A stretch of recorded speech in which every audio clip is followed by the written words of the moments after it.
Hello and welcome to the MementoGames review for Shadow of the Colossus. This is an atmospheric, open-world action game with focus on large boss battles and exploration.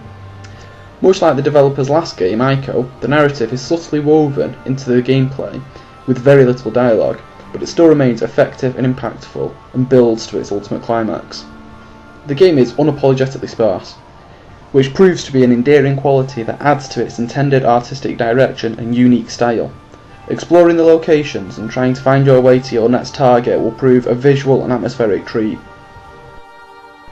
The game is broken up into clearly defined segments. The first is travelling the huge world to track down your target Colossi. This is made possible thanks to your trusty steed, which is available to you from the start.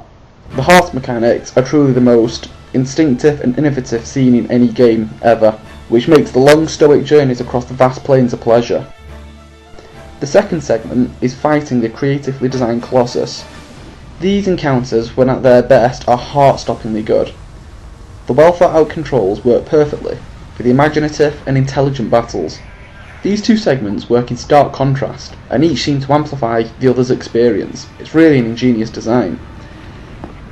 As you progress, these elements are intended to become more complex and challenging, which they do, but the threat of dying never escalates to a notable degree, and unfortunately leads to some ambiguous puzzle solving and occasional poor colossi mechanics. It can be frustrating and tedious when trying to repeatedly scale a menacing boss as they continuously loop their cycle, whilst providing little to no threat to the player.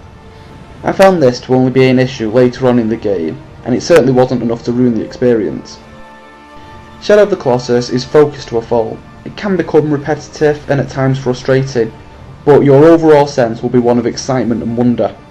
It's a rare and captivating experience, and it gets an excellent rating of 8 out of 10. There is really nothing I would change about the game despite its formulaic approach, and is an experience I highly recommend.